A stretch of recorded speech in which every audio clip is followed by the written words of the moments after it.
गर्मी की छुट्टियां शुरू होते ही घर का माहौल थोड़ा बदल गया था। आंगन में खेलती छोटी अनवी बार बार अपनी माँ किरण से नानी के घर जाने की जिद कर रही थी। लेकिन इस बार उसके साथ सुजाता जी के चेहरे पर खुशी नहीं बल्कि चिंता साफ दिखाई दे रही थी। तभी दरवाजे पर घंटी बजी और सामने किरण का भाई नितिन खड़ा था। उसे देखते ही सुजाता जी हल्की मुस्कान के साथ बोली, बहू, तुम्हारा भाई तुम्हें लेने आया है, इसीलिए मैं कुछ नहीं कह रही। नहीं तो तुम भी अच्छी तरह जानती हो कि अब वहां पहले जैसी बात नहीं रही। ये सुनते ही किरण का चेहरा उतर गया। तभी 8 साल की अनवी मासूमियत से बोली, दादी आप हर बात पर रोक टोक क्यों करती हैं? हम हर साल नानी के घर जाते हैं ना, फिर इस बार क्यों नहीं? अन्वी की बात सुनकर सुजाता जी कुछ पल के लिए खामोश हो गईं। वो उसे कैसे समझाती कि पहले वहां उसकी नानी का प्यार था, लेकिन अब वो घर नानी का नहीं, मामी का हो चुका था। और उनके स्वभाव को सुजाता जी बहुत अच्छी तरह जानती थी। इसीलिए वो बहू को मायके भेजने से डर रही थी। लेकिन अब जब नितिन खुद लेने आ चुका था, तो वो मना भी नहीं कर सकी। जाते जाते उन्होंने किरण का हाथ पकड़कर कहा, बहू, अगर वहां कोई भी परेशानी हो तो बस एक फोन कर देना, रोहित तुरंत तुम्हें लेने आ जाएगा। और हाँ, ये कुछ पैसे रख लो, अनवी का कुछ खाने का मन करे या तुम्हें कुछ खरीदना हो तो किसी का मुंह मत देखना। अब वहां तुम्हारी माँ नहीं है जो बिना कहे तुम्हारी हर जरूरत समझ जाए। अपने और बच्चे का ध्यान रखना। सास की बातें सुनकर किरण की आंखें भर आईं। तब सुजाता जी मुस्कुराकर बोली, मैं भी एक माँ हूँ बहू, मुझे पता है माँ के रहते बेटी मायके खाली हाथ भी चली जाए तो किसी को फर्क नहीं पड़ता, क्योंकि वहाँ माँ का राज होता है। लेकिन अब वहाँ भैया भाभी का घर है, इसीलिए सबके लिए फल मिठाई और बच्चों के लिए सामान लेकर जाना, ताकि किसी को कुछ कहने का मौका न मिले। ये कहकर उन्होंने किरण को विदा कर दिया। उधर रास्ते में नितिन ने अपनी पत्नी ममता को फोन करके बताया कि वो किरण को लेकर घर आ रहा है। ये सुनते ही ममता और उसकी देवरानी कविता दोनों का मूड खराब हो गया। कविता तुरंत बोली, दीदी, आपके पति तो बिना पूछे कोई काम नहीं करते थे ना, फिर आज अचानक बहन को लेने कैसे चले गए? उसकी बात सुनकर ममता भी गुस्से में बोली, क्या करूं, मुझे क्या पता था कि ऑफिस जाने के बहाने बहन को लेने निकल जाएंगे। हर साल गर्मी की छुट्टियां हमारे लिए आफत बन जाती हैं। अब तो किरण को भी समझना चाहिए कि उसकी माँ अब इस दुनिया में नहीं है, फिर कैसा मायका। तभी कविता को कुछ याद आया और वो बोली, 2 दिन पहले अनवी अपने बड़े मामा से फोन पर कह रही थी कि उसकी छुट्टियां पड़ गई हैं और उसे नानी के घर जाना है। ये सुनकर ममता ताना मारते हुए बोली, नानी का घर? अब वहां कौन सी नानी रहती हैं?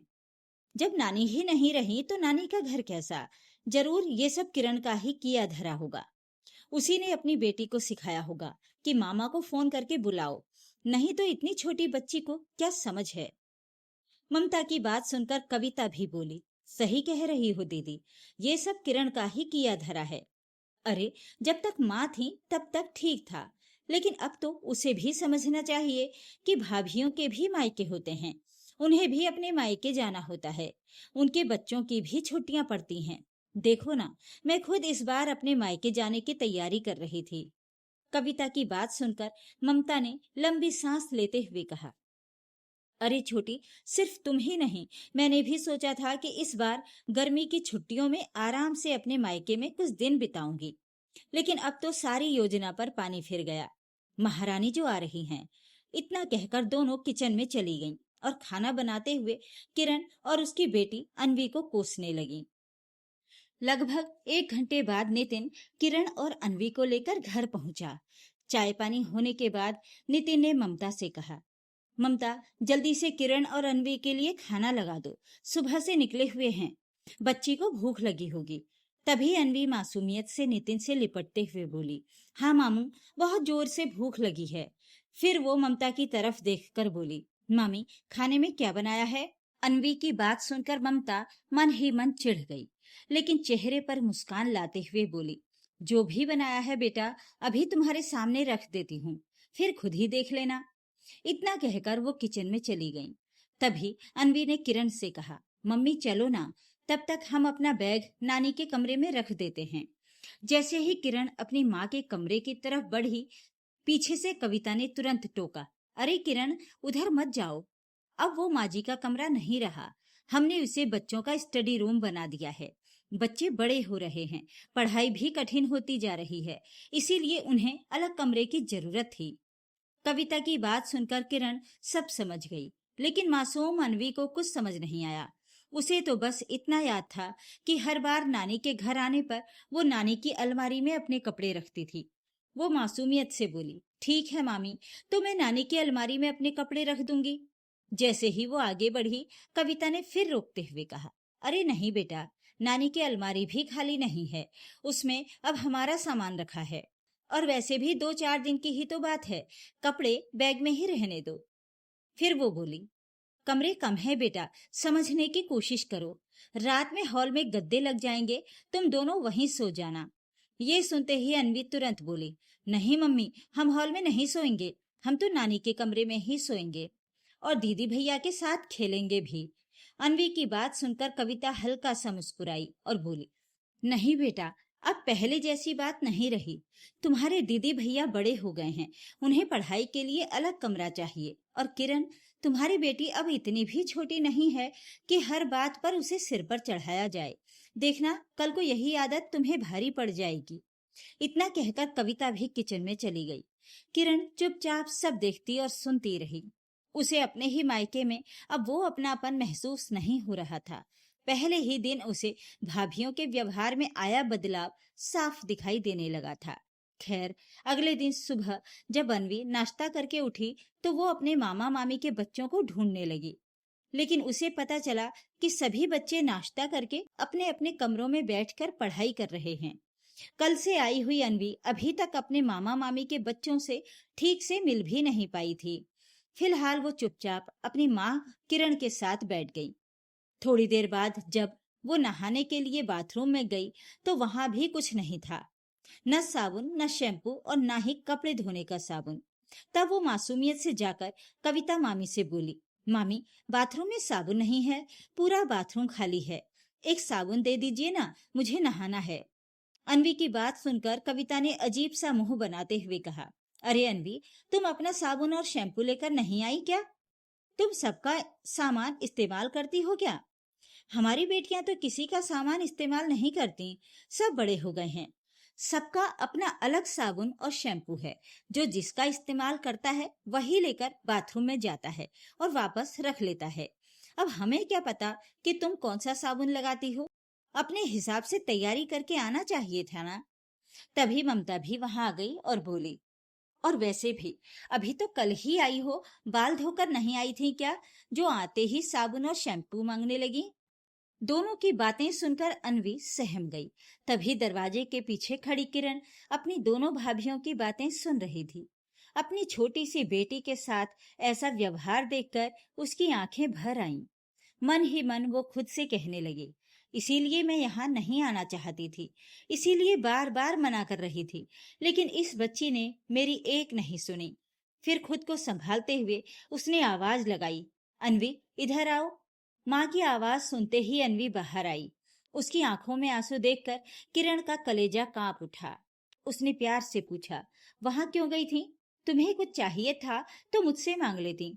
फिर उसने पैसे निकालकर उसके हाथ में रखते हुए कहा, ये लो पैसे और जाकर साबुन ले आओ। और खबरदार, आइंदा से अगर कुछ भी चाहिए हो तो मुझसे मांगना, अपनी मामियों से नहीं। ये सुनते ही अनवीर रोते हुए बोली, मम्मी चलो ना, हम अपने घर चलते हैं, अब मुझे यहाँ अच्छा नहीं लग रहा।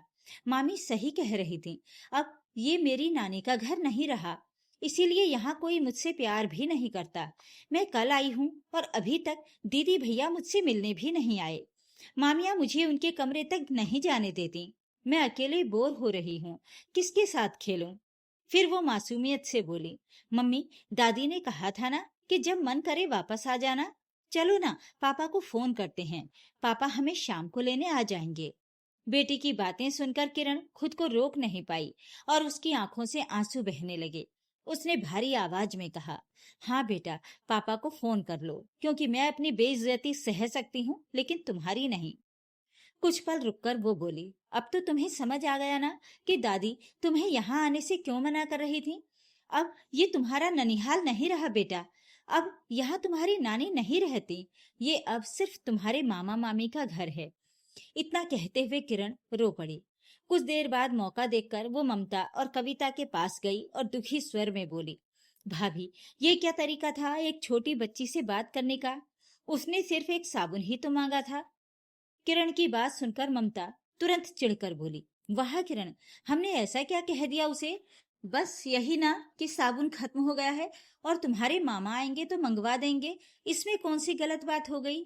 तभी कविता भी बीच में बोल पड़ी, देखो किरण, बुरा मत मानना, लेकिन तुम अपनी बेटी को कुछ ज्यादा ही सिर पर चढ़ाकर रख रही हो।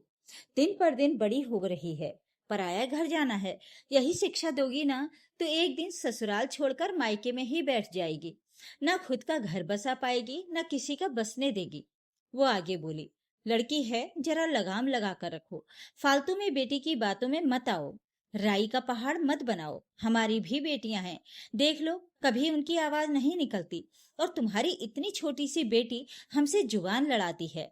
अभी समझ जाओ, समय रहते इसके पर काट दो, नहीं तो बाद में पछताओगी।